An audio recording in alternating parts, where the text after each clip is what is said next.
बिहार में चंपारण का वो इलाका है जहां से महात्मा गांधी ने अपने सत्याग्रह की शुरुआत की थी। आज भी राजनेताओं की राजनीतिक शुरुआत या चुनावी यात्रा यहीं से शुरू होती है, लेकिन वोटों की राजनीति में सबसे आगे रहने वाले इस क्षेत्र का नाम विकास योजनाओं के मामले में पीछे छूट जाता है। नई सरकार और नवनियुक्त मुख्यमंत्री सम्राट चौधरी के ताज़ा कैबिनेट फैसलों में भी इसकी झलक देखने को मिली।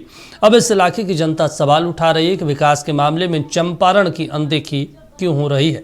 रिपोर्ट देखिए। बिहार की नई सरकार और मुख्यमंत्री सम्राट चौधरी की पहली कैबिनेट की बैठक में ग्रीन फील्ड सैटेलाइट टाउनशिप जैसी महत्वाकांक्षी योजना को हरी झंडी दी गई। इस योजना के तहत पटना, सीतामढ़ी, दरभंगा, छपरा, सोनपुर समेत 11 जिलों में आधुनिक शहर बसेंगे। बुनियादी सुविधाएं बेहतर होंगी और शहरीकरण को नई दिशा मिलेगी। लेकिन इन 11 जिलों में चंपारण क्षेत्र पूरी तरह गायब है। पूर्वी चंपारण जनसंख्या के हिसाब से बिहार का दूसरा सबसे बड़ा जिला है। इतना बड़ा जिला, इतनी बड़ी आबादी, लेकिन योजना में नाम तक नहीं। आखिर क्यों? विकास का पहिया चंपारण से होकर क्यों नहीं गुजरता? कि सरकार की पहली बैठक, वो भी नई सरकार आदरणीय सम्राट चौधरी जी बने, इसको लेकर पहली बैठक कैबिनेट की हुई है और उसमें इतना बड़ा जो मुद्दा था, काम था, जो यह देने का काम किया गया, लेकिन चंपारण को अनदेखी किया गया। चंपारण यानी कि पूर्वी चंपारण, पश्चिमी चंपारण समेत अगल बगल के जो जिला है उसको निश्चित रूप से अनदेखी किया गया है।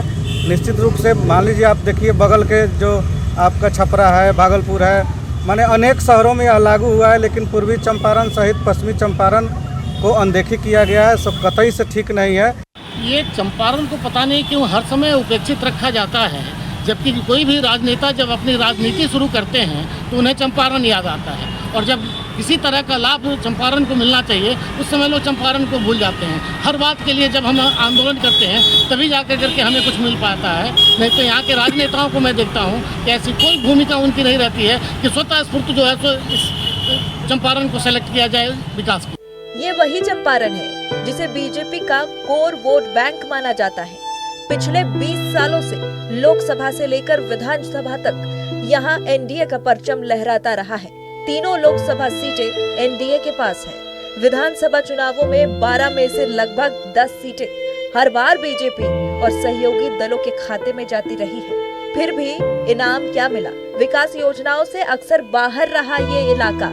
विपक्षी दल भी स्वीकार करते हैं कि इस इलाके की उपेक्षा हो रही है।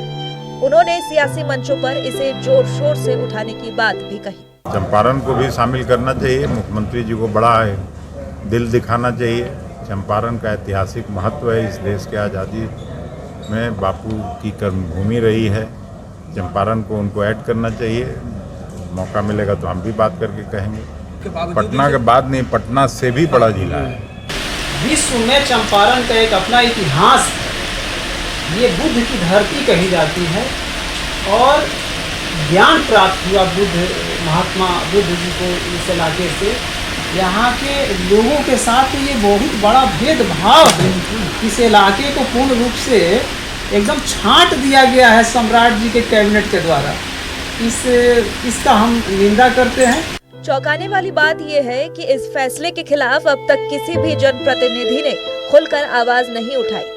न कोई विरोध, न कोई दबाव। इतनी बड़ी योजना बनी, लेकिन चंपारण के सांसद और विधायक खामोश रहे। इसे लेकर स्थानीय लोगों में आक्रोश है और वो सवाल उठा रहे हैं, क्या चंपारण सिर्फ वोट देने के लिए है? क्या जनप्रतिनिधियों की भूमिका सिर्फ चुनाव जीतने तक सीमित है? मोतिहारी से नक्षत्र न्यूज के लिए प्रतीक सिंह की रिपोर्ट।